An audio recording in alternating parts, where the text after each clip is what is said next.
धरती माता की जय, भारत माता की जय, गौ माता की जय, गंगा माता की जय। आज हमारा चिंतन, मनन, भावना ये दूषित क्यों होते जा रहे हैं, इस पर हम सबको विचार करना पड़ेगा। क्योंकि जब तक हम विचार नहीं करेंगे, जिस तरह से भोजन को जब तक पकाया ना जाए, आपके पास में कच्चा अनाज रखा हुआ है और उसको हम अग्नि में पकाएं ना, तो उसको उपयोग करने में बड़ी कठिनाई होगी और कितने दिन वैसा उपयोग कर पाएंगे हम कच्चा।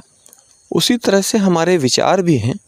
जब तक विचारों की शुद्धता हमारे मस्तिष्क में केंद्र में नहीं आएगी, तब तक हम और उस पर हम काम नहीं करने लगेंगे, चाहे वो कोई भी हो, कैसा भी व्यक्ति हो, है ना। तो ये निश्चित माने हम कि हमारे जीवन में ये बात बहुत महत्वपूर्ण है कि हमको चिंतनशील होना चाहिए। लोग चिंता तो बहुत करते हैं लेकिन चिंतन नहीं कर पाते हैं। ऐसा नहीं है कि जो बता रहा है आपको, जो सलाह दे रहा है व्यक्ति, उसके मन में कभी चिंता नहीं आई होगी, उसने भी कभी चिंता की होगी, लेकिन चिंता से धीरे धीरे ऊपर उठ करके उसने ईश्वर पर विश्वास किया। ईश्वर पर जब हम विश्वास करने लग जाते हैं, ईश्वर एक ऐसी शक्ति है जिसे आप देख भी सकते हैं और नहीं भी देख सकते हैं। ये आपकी अंतर चित्रवृत्ति पर, आपके सोच पर, आपके वातावरण पर, किस वातावरण में आप पल रहे हैं। यदि आप सकारात्मक वातावरण में पल रहे हैं तो निश्चित रूप से आप ईश्वर के दर्शन कर पाएंगे। यदि आपका वातावरण ही दूषित है, इसको हम ऐसे समझते हैं जैसे हम किसी खुशबूदार चीज़ के बीच में जाते हैं, चाहे वो इत्र हो, फूलों की खुशबू अलग से हो, किसी बाग बगीचे में हो, और वहाँ पर खुशबू अधिक होती है। तो जब खुशबू अधिक होती है तो हमको दुर्गंध जो है नहीं समझ में आती है वहाँ पर, क्योंकि अगर दुर्गंध कहीं कोई थोड़ी बहुत होगी भी तो वो खुशबू के बीच में ढक जाती है। बिल्कुल इसी तरह से दुर्गंध की भी बात आती। जहाँ दुर्गंध अधिक होगी वहाँ पर खुशबू अपने आप को जो है प्रभावशील नहीं बना पाएगी। ये सबके जीवन में सबने इस बात को समझा है कि हम लोग जो हैं खुशबू तैयार करें या दुर्गंध तैयार करने वाले बने। अगर आप खुशबू फैलाने वाले बनते हैं, मैं हमेशा निवेदन करता हूँ सभी से, स्वयं से भी, कि हमने जीवन में नालियाँ बनाई जिससे जो है कचरा बाहर निकल सके, उसकी जो है उपयोगिता हो सके, लेकिन हम लोग नाली में ही रहने लग गए। और जब हम नाली में ही रहने लग जाएंगे तो दुर्गंध तो है ही, उसके साथ में जो कीड़े मकोड़े हैं वो भी हमारा साथ नहीं छोड़े, उनको भी हम अच्छे लगने लगेंगे। और वो जब हम उन्हें अच्छे लगने लगेंगे तो फिर वो हमारा जो है उपयोग करेंगे, और जब वो हमारा उपयोग करेंगे तो हम उसमें अपना उपयोग नहीं कर पाएंगे। जो जीवन हमें मिला है ना, उसमें हम अपना उपयोग नहीं कर पाएंगे। और अगर हमने अपना ही उपयोग नहीं किया, ईश्वर द्वारा मिला हमको ये जो परम पावन पुनीत जो मंदिर है, शरीर हमारा मंदिर है, इस मंदिर में हमको बढ़िया आध्यात्मिक ऊर्जा के साथ में, आध्यात्मिक चिंतन के साथ में, पवित्रता के साथ में, ईश्वरत्व के भाव से, क्योंकि हम जैसे होंगे वैसा ही हमारा समाज निर्मित होगा। अगर हम लुटेरे बनेंगे तो हमको देख करके कोई साधक कैसे बनेगा, हमको देख करके कोई अच्छी मानवता वाला व्यक्ति कैसे बनेगा। हमारे अंदर यदि मानवता है तो ही हम मानव हैं, इस बात को हम स्वीकार भी करें। अगर हम इस बात को स्वीकार कर लेते हैं कि हमारे अंदर मानवता के कारण ही हम मानव हैं, हम दिखावटी दुनिया से थोड़ा दूर रहें, बनावटी दुनिया से थोड़ा दूर रहें, क्योंकि दिखावटी, बनावटी और सजावटी दुनिया सिर्फ हमें पल भर के लिए, क्षणिक आनंद के लिए जो है उत्साहित करती है, उद्वेलित करती है, लेकिन आनंदित नहीं करती है। तो आइए हम सब अपने जीवन को आनंदित करें, हमारे जीवन से सबका जीवन आनंदित हो। आप सभी परम पवित्र आत्माओं को हृदय से नमन करते हुए हम अपना चिंतन आगे रखेंगे। जय धरती माता की, जय गौ माता की। हम राम कथा सुन रहे हैं, लेकिन हमारे जीवन में वृक्षों का महत्व, नदियों का महत्व। वृक्ष कितना सहता है कष्ट, आप सोचिए। उसको धूप, गर्मी, बरसात सब कुछ सहना पड़ता है। नदियों में कितना हम लोग गंदगी बहाते हैं, नदियों को साफ करना पड़ेगा। नदियों में हम लोग गंदगी बहा बहा के नदियों को हमने बर्बाद कर दिया, पेड़ों को काट काट के जंगल नष्ट कर दिए। हमारे घरों में जो गाय पालने का नियम था, हर घर में एक एक गाय होनी चाहिए, गाय का गोबर होना चाहिए, गाय के गोबर से घर में लिपाई होना चाहिए। हम लोगों ने सब बंद कर दिया और रामायण पढ़ रहे हैं। बोले हर घर में रामायण है, हर घर में रामायण। वो रामायण तो पढ़ते हैं पर राम को नहीं समझते हैं। कहते हैं रामायण अच्छी है, यह ज्ञान भी देती सच्ची है, पर बात एक ना माने उसकी, कहते रामायण अच्छी है। अरे रामायण की सुंदरता पर मत जाइए, राम के आचरण की सुंदरता पर जाइए। जो राम के आचरण की सुंदरता पर जाएगा वो राम जैसा बन जाएगा। उसको फिर रामायण पढ़नी नहीं पड़ेगी, वो स्वयं एक ग्रंथ रच सकता है। वो जो है स्वयं राम बन सकता है। अगर हम स्वयं राम बन जाएं और राम जैसे आचरण करें तो एक दिन निश्चित मानिए कि आप पर भी ग्रंथ लिखा जाएगा। आप जो पुस्तक पढ़ते हैं उनको लिखा किसने? मैथिली शरण गुप्त, माखनलाल चतुर्वेदी जी। हमारे सुभाष चंद्र बोस जी को देखिए, तुम मुझे खून दो मैं तुम्हें आजादी दूंगा। हमारे भगत सिंह, लाला लाजपत राय, आप लोग पढ़े हैं, झांसी की रानी। इन लोगों ने देश के लिए, समाज के लिए, धर्म के लिए अपने आप को निछावर किया है। और जो देश के लिए, समाज के लिए, धर्म के लिए स्वयं को निछावर करता है, वही इस समाज का राम है, वही इस समाज का कृष्ण है। और अगर हमने इस विचार को दिमाग से निकाल दिया, कितनी बार कथा सुनेंगे हम, कितने राम की कथा सुनेंगे। जन्मों जन्मों से सुन रहे हैं राम की कथा। किसके किसके घर में कथा है आपको पता है?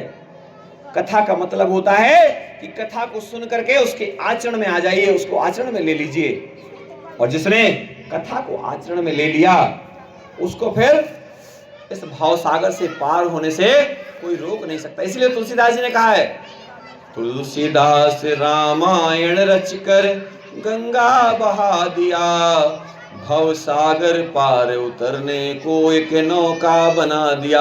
और नौका में हम लोग बैठते ही नहीं हैं। बोले नौका बनी है, बने रहने दो, हम बैठवा ही ना करेंगे। ऐसे में कैसे हम काम चलेगा? हमारा नाम स्कूल में लिखा है और हम स्कूल जा ही नहीं रहे हैं। पास हो जाएंगे अपने आप? कुछ लोग कहते हैं हाँ हम पास हो जाएंगे। अरे पास हो भी गए तो क्या ज्ञान आएगा आपके पास? अगर किसी तरीके से पास हो भी गए, कोई जैक लग गया, कोई जुगाड़ लग गया, कोई किस्मत चूकी है आपकी, लेकिन आपको जो पढ़ना था, आपको जो ज्ञान प्राप्त करना था, वो आपको मिल नहीं पाया है। इसलिए निरंतर अपने आप को राममय बना करके, यहीं पर राम जी हमेशा संदेश देते हैं। राम जी ने कहीं जादूगरी नहीं दिखाई, राम जी ने कहीं चमत्कार नहीं दिखाया। राम जी ने कहा है राममय हो जाओ, सरल हो जाओ। सरल हो जाओगे, पानी जैसा बहने लगोगे। गंगा सा पावन निर्मल जल, बहता कल कल बहता छल छल, है वेग बड़ा इस माता का, जो है निश्चल जो है अविरल। गंगा सा पावन निर्मल, गंगा जैसा निर्मल होना पड़ेगा आपको भी। गंगा में कहते हैं ना, पापियों के पाप धोते रह गई, राम तेरी गंगा मैली हो गई। तो क्यों मैली हो गई? अरे हमारे आपके कारण मैली हुई गंगा। गंगा अपने कारण नहीं हुई है। और गंगा को हम साफ कर सकते हैं कैसे? गंगा में कचरा क्यों ना बहाएं, अपने आप को पवित्र रखें। और जब हमने ऐसा कर दिया तो निश्चित मानिए कि हमारी गंगा भी मैली होने से बचेगी। हम अपनी नदियों को ही गंगा माने, अपनी नदियों को ही पूजें। हम विलायत कला में आश्रम के पास ज्ञान तीर्थ स्वर्ग धाम के पास में महानदी मैया निकलती हैं। और माता भद्रकाली की कृपा से, सिंहवाहिनी माता की कृपा से, केरल वाली माता की कृपा से, धरती माता की कृपा से, गंगा मैया की कृपा से विलायत कला में हर साल नवरात्रि में कुंभ लगता है। आपको पता नहीं है, अभी आने वाला है 22 मार्च से 11 दिन का कुंभ लगेगा। आप लोग उसमें पहुंचिए और आप देखो कि हर कोई अपनी गंगा मैया की पूजा कर रहा है। इलाहाबाद जाने की जरूरत नहीं है, इलाहाबाद जाना है तो घूमने जाइए। दुनिया घूमो बुरा नहीं है, अपन ने बोला है ना, दुनिया घूमो बुरा नहीं है, अनुभव की यह खान है, यहीं अयोध्या, यहीं बनारस, यहीं वृंदावन धाम, अपन ने बताया है सारा कुछ। और हमारे ऋषि मुनियों का यही लक्ष्य था, यही उद्देश्य था कि हमारे देश में पवित्रता रहे, हर घर में राम बने, हर घर में गंगा हो। और इस देश में कहते हैं चंदन है इस देश की माटी, तपोभूमि हर ग्राम है, हर बाला देवी की प्रतिमा, बच्चा बच्चा राम है। तो क्या गाना गाने से पूरा हो जाएगा? उठो जवान देश की वसुंधरा पुकारती, ये देश है पुकारता पुकारती माँ भारती, रगों में बह रहा है खून राम और श्याम का। ऐसे हमारे देश में राम और श्याम को पूजने वाले भगत सिंह, गुरु गोविंद सिंह, ऐसे बड़े बड़े वीर सेनानी, महात्मा गांधी, सुभाष चंद्र बोस, बहुत सारे जिनने देश को आजाद कराया, अब्दुल कलाम राष्ट्रपति रहे, मिसाइल मैन के नाम से जाने जाते हैं। हम लोग पढ़े लिखे हैं और पढ़े लिखे होने के नाते हमारी जिम्मेदारी बनती है कि हम राम को पूजें नहीं, राम को स्वीकारें, राम को अपनाएं, राम को ही करें, चरित्र रूप में करें। पानी आपके सामने रखा है, अगर आप पिएंगे नहीं तो पानी बेकार। मिठाई आपके सामने रखी है, अगर आप उसको खाएंगे नहीं, मिठाई बेकार। राम का चरित्र आपके सामने रखा है और राम का चरित्र आपने उपयोग नहीं किया तो आपका जीवन बेकार। कोई ना कोई तो राम का चरित्र उपयोग करेगा, ऐसा नहीं कि आप उपयोग नहीं करेंगे तो कोई नहीं करेगा, कोई ना कोई तो जरूर करेगा। इतने सारे लोग कथा सुन रहे हैं। आज इस गांव में एक अलग वातावरण बना हुआ है, कोई नहीं आया वो भी सुन रहा है, कोई आया वो भी सुन रहा है। सबके अंदर एक पवित्र भाव है और जिसके अंदर नहीं है उससे ग्लानि मत रखिए, परमात्मा उसको भी सद्बुद्धि दिए। प्रार्थना करिए, हे प्रभु उसको भी सद्बुद्धि दीजिए और हे प्रभु हमको सद्बुद्धि दीजिए। हम लोग यही तो प्रार्थना करते हैं ना, इतनी शक्ति हमें देना दाता, मन का विश्वास कमजोर हो ना। क्यों बोलते हैं? मन में जो विश्वास है वो अडिग रहे। अगर हमारा विश्वास अडिग है तो निश्चित मानिए हम ऊंचाई पर जा रहे हैं। और जिसने दूसरे को ऊंचाई पर ले जाने का प्रयास किया है, दूसरे को ऊंचाई पर जो ले जाता है वो कभी पतन की ओर नहीं जाता है, हमेशा उसका स्थान ऊंचा ही होता है। और आपका ये दायित्व है, आपकी जिम्मेदारी है। हम आपसे क्या मांगते हैं? आपसे कहते हैं बेटा, माताजी, बच्चों, आपसे हम सिर्फ इतना निवेदन करते हैं, अच्छे आचरण करना है, स्वयं में देवत्व जगाना है, स्वयं को देवता बनाना है। आओ बनाए स्वर्ग धरा पर, मानव में देवत्व समा जाए। देखो लिखा है, क्या लिखा है? आओ बनाए स्वर्ग धरा पर, धरती पर स्वर्ग सजाना है, मानव में देवत्व जगाना, देवता बन जाएंगे। और देवता बनना सरल है, राक्षस बनना कठिन है। क्योंकि देवता कौन है? देने वाला। देने वाला कौन है? सूर्य भगवान। भगवान सूर्य का हम रोज ध्यान करें। ओम आदित्याय नमः, ओम भानवे नमः, ओम भास्कराय नमः, ओम रवये नमः, ओम सूर्याय नमः। ऐसा भगवान सूर्य को हम प्रार्थना करें और बोलें, हे भगवान सूर्य, अपनी जैसी ऊर्जा दो मुझे, अपना जैसा तेज दो मुझे, जिसके अंदर सूर्य सा तेज आ जाएगा। अभी आपको हम बच्चों से मिलवाएंगे, आश्रम के बच्चे आएंगे एक दिन, वो अपना गीत उनने वो गाते हैं, आश्रम का गीत है, मुझे तो सूर्य बनना है, तुम्हें क्या सूर्य बनना है? अगर बनना है तो बन जाओ मेरे भाई। मुझे तो सूर्य बनना है, तुम्हें क्या सूर्य बनना है? अगर बनना है तो बन जाओ मेरे भाई। भाई माई सबके लिए है, उसमें कोई भेद नहीं है। सूर्य जैसा तेज, सूर्य क्या करता है? सूर्य निरंतर देता रहता है। सूर्य कुछ भी प्राप्त करने की इच्छा नहीं करता है, सूर्य निरंतर देता है।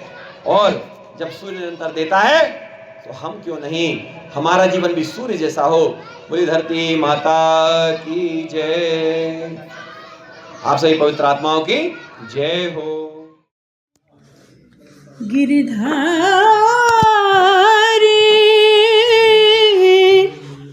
गिरधारी रे, गिरधारी लाला हो माने चाकर राखो जी। गिरधारी लाला हो माने चाकर राखो जी। चाकर राखो, चाकर राखो, चाकर राखो जी। गिरधारी लाला हो माने चाकर राखो जी। मोर मुकुट पीतांबर सोहे, गलवे जमती माला। जमुना के तट पर धेनु चरावे, जमुना के तट पर धेनु चरावे, धेनु